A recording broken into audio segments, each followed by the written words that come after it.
Dear friends, welcome to Biology Made Easy. We are discussing the reproduction in organisms where we have discussed the different types of asexual reproduction in case of lower organisms and higher plants. Today in this video we will discuss the sexual reproduction. And you know what is the basic difference between asexual and sexual reproduction, that also we have discussed in the earlier videos. Asexual reproduction is always uniparental while sexual reproduction is biparental. And in asexual reproduction, the gametes which are produced, the spores which are produced, they give rise to new plant bodies or different organisms which are identical. They are known as clones and they are exactly similar. While in case of sexual reproduction, the offsprings which are produced, they are completely different from that of the parents and they are different among themselves because of crossing over recombination.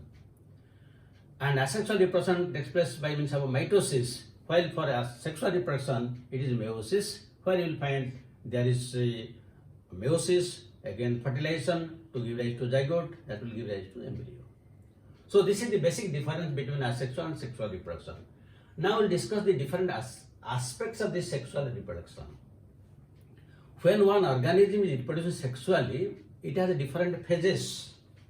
So what are these different phases of the sexual cycle? Phases. One phase may be juvenile phase. Then another is reproductive phase. And the third one is senescence phase. Senescence phase. Now what is this juvenile phase? Juvenile phase is the starting point of one organism, young organism, maybe plant or animal. During this time there is only vegetative growth. There is no question of development of any sex organs. It will grow. In case of plant, it will have stems, branches, leaves, but there will be never any flower. Similarly, in case of animal also, there will be only growth. And towards the end of this juvenile phase, in case of animals, there is puberty. That means this indicates the initiation and origin and maturation of the sex organ. That indicates that the sexual reproduction, the reproductive phase has started. In case of plants, when there will be flowers will come out, that indicates now the plant is ready for next stage, that is reproductive stage. Now coming to the reproductive stage. In a reproductive stage, again we will find there are some plants which produce flowers and fruits only once in their life cycle, while there are some plants which produce flowers and fruits throughout their life. So those which produce only once in their life cycle, they are known as monocarpic plants. Monocarpic plants. So what are the example? One example, you can take the annual plants. Annual plants like rice, wheat, marigold. Since they are annual plants, in one season their life cycle is completed, so there will be flowering and fruit formation, then the life cycle is complete. So they are monocarpic. Take the case of biennial plants. Biennial plants. An example is radish, carrot, turnip. These are the plants which grow in 2 seasons. But once the flowering and fruit formation take place, their life cycle is complete. So these are the case of annual and biennial plants. But what about perennial plants? So there are some perennial plants which also flower once in their life cycle. And the common example is bamboo. Bamboo usually survives 48 to 100 years.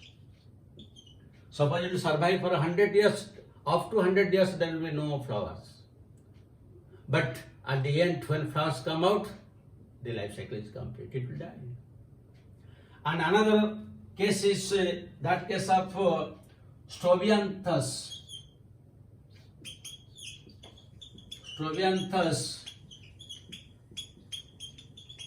kunthiana.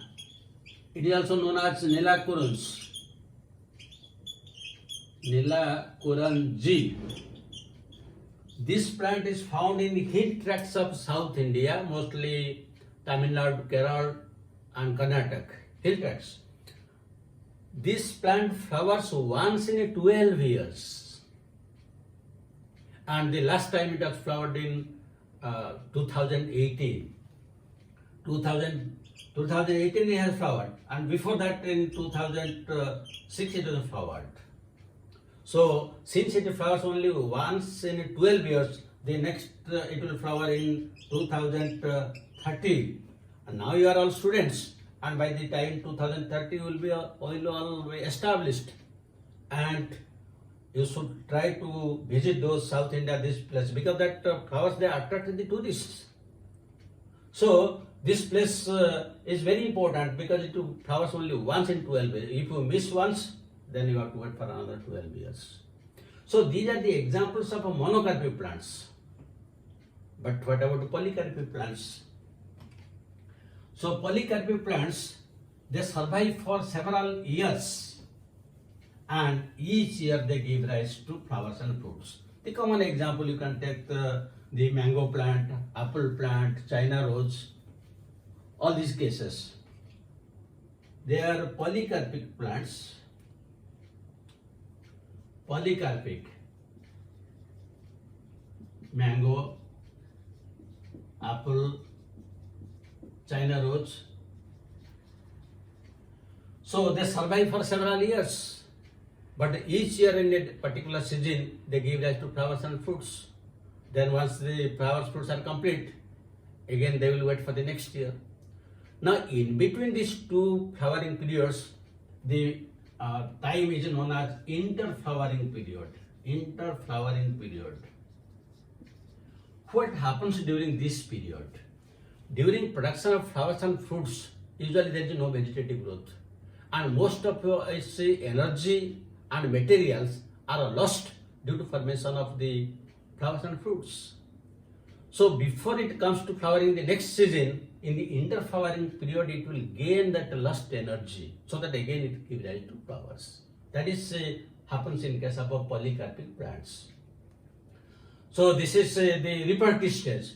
Then after the reproductive stage is complete, the next one is the senescence phase. In case of animals or human beings, so it usually use the word aging. The age has increased. But in case of plants, usually use the word senescence. And when either it is plant, if it is case of plant, the leaves will fall down, all the proteins, DNA amount, and all those things, the hormones, they will decrease. These are the symbols of senescence. And in case of animals, there will be a problem, like there will be defect in the kidney, liver, all these things, the osteoporosis, all these things will come out, which are indications of senescence. So these are the different phases of the life cycle. Then next we will discuss the events of sexual reproduction. Events.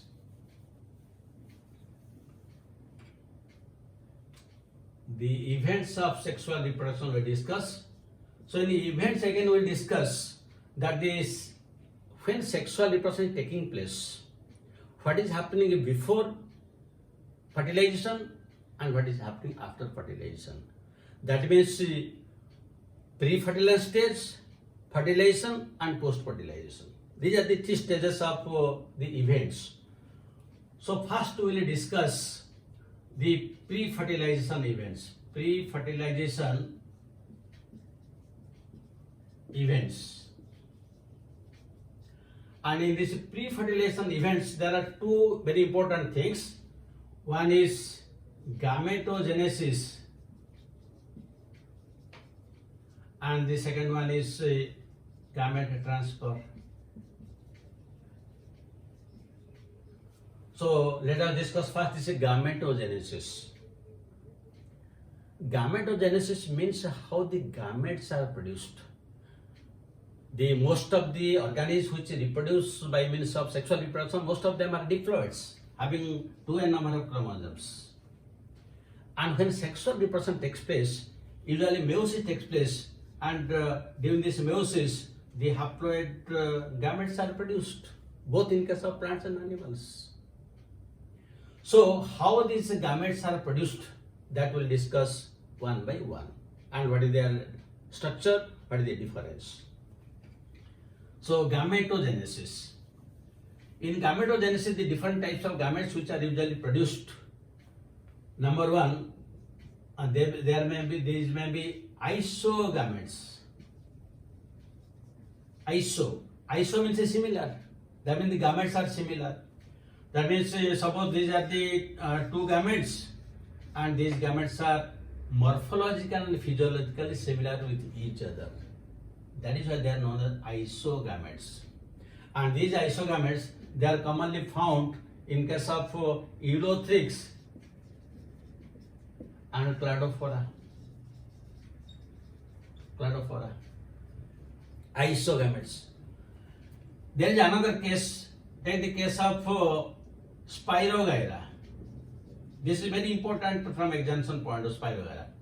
In case of Spirogyra, the two gametes are morphologically identical, but they cannot fuse because one is plus, the other is minus. Morphologically they look alike, but physiologically they are different. That means these two gametes have to come from two different plants. So morphologically we can tell them as isogametes, but physiologically they are different. So in this case, then this is known as physiologically anisogamy. Morphologically isogamy, but physiologically anisogamy. This is very, very important from examination point of view. Spirogyra. Then take the third case. The third case is anisogamy. Anisogamy. This is found in case of Chlamydomonas browni. This is the green alga. Anisogamy. Aniso means different. That means here one gamete is quite big in size and the other is very small in size. The small one is the male gamete and the bigger one is the female gamete. And it may be less motile or may be stationary, but this is motile and stationary. So this is known as anisogamy. Then come to the fourth type. The fourth one known as heterogamy. That means here the gametes are completely hetero, means different. And this is commonly the examples you can take that of the fucus. This is one brown alga. And from animals you can take the case of humans. So how they are completely different from each other, heterogametes. Now in case of fucus, the female gamete is quite big. This is known as ovum, and the male one sperm is very small in size. So you see how much difference is there. So this is in case of fucus. Now if we come to the case of human beings, in case of human beings, the female, the sexual reproductive agent that is known as oocyte, and usually the primary oocyte, it gives rise to two. One is small, the other is quite big. So this is known as secondary oocyte. Then again this divides into two. This also divides two. One is small and one is big. So this is known as ovum, while these three are known as polar bodies. polar bodies. This is in case of the human being female. Now if we come to the case of male, in case of male it is known as spermatocyte. So this is the spermatocyte and this is the primary spermatocyte. It will give rise to two which are equal. These are known as secondary spermatocytes. And again the secondary spermatocytes, they divide and they give rise to, these are the four, these are known as spermatids. Spermatids, and these spermatids, they give rise to the sperm. This is the sperm. So in case of male, this sperm is produced till death, but in case of female, the ovum is produced till there is menopause.